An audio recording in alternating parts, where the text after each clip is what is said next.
Og så vinstri fram! Vinstri fram! Nú! Já, einn, tvær! Hvaðan kom hugmyndin að þessari skjaldborg?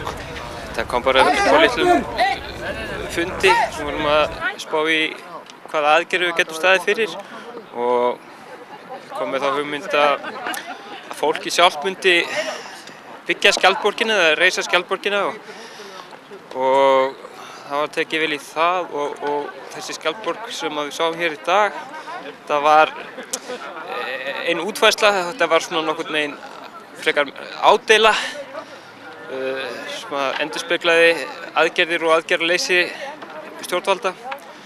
En svo er auðvitað hægt að koma með aðra útfærslu þar sem að fólki sjálft tekur að sér að byggja hérna raunverulegu skjaldborg sem að gagnast fólki. Það var kannski eftir að gera það. En þarna er hver stafur í orðinu skjaldborg látið mynda upphafsstaf af orðum sem að hafa mjög djúpa merkingu. Var þetta þaul hugsað? Já, þetta var svona loka niðurstaðan, má segja, að taka fyrir nokkur hugtök sem að standa upp úr táknrænt fyrir aðgerðir og aðgerðarleysi stjórnvalda. Og bara spáði að kaupa þessu einhvern veginn saman og þetta var svo niðurstaðan. Verður eitthvað framhald með þessa skjaldborg? Gerir þið eitthvað meira með þetta? Það var nú fyrirhugað að ferðast eitthvað með hana, hugsanlega fara í stofnanir og kannski afhenda bréf eða áskoranir í leiðinni. Áttu von á því að hinn raunverulega skjaldborg sem að ríkisstjórnin ákvað að slá heimilin í landinu verði einhvern tímann til? Ég er nú ekki viss að hún verði allavega til að frumkvæði stjórnvalda, en það er spurning hversu mikið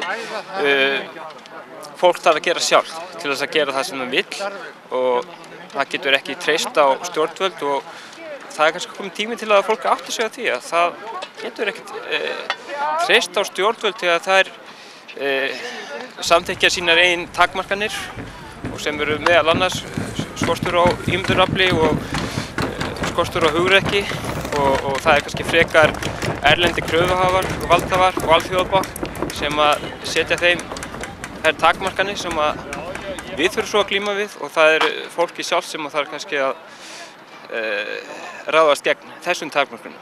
Er fólki kannski búið að gleyma því að valdið kemur frá því sjálf?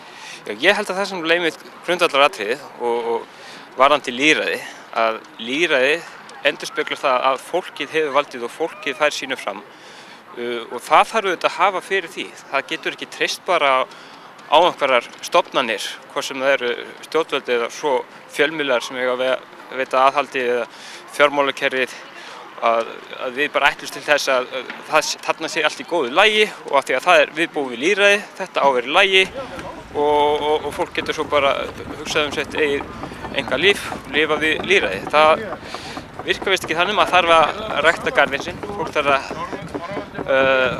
rækta líka henni heildargarð sem við berum öll ábyrgð á og það er auðvitað ábyrgð fólksins sjálfs, almennings að tryggja að hér sé allt í lagi og þá þegar það hefur sofið of lengi á verðinum þá vaknar það upp við hvað er komið mikið spilling og þá þarf að fara að stinga upp og taka til í garðinu.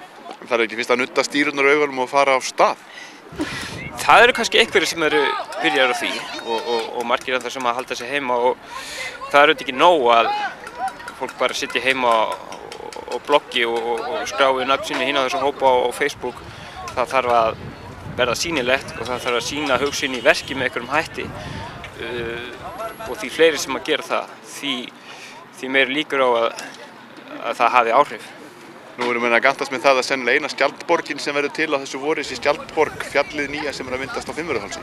Já, mér listi mitt vel á, það vantar ekki hugmyndaflugið, það kemur sérlega vel í ljós þegar að finna á nafn á nýja fjalli. Ég sé margar stór góðar og skjaldborg er einmitt mjög tilvalið og svo er líka ísbjörg og eitthvað sem að mér finnst alltaf mjög viðandi að það er táknrænt fyrir ástandi sem að hefur verið undanfarið misseri og hugsanlega framöndan. Takk fyrir þetta. Já. Þú er snillingur. Góður. Ég meina, ég gerði þetta. Þetta var til á kaffirót.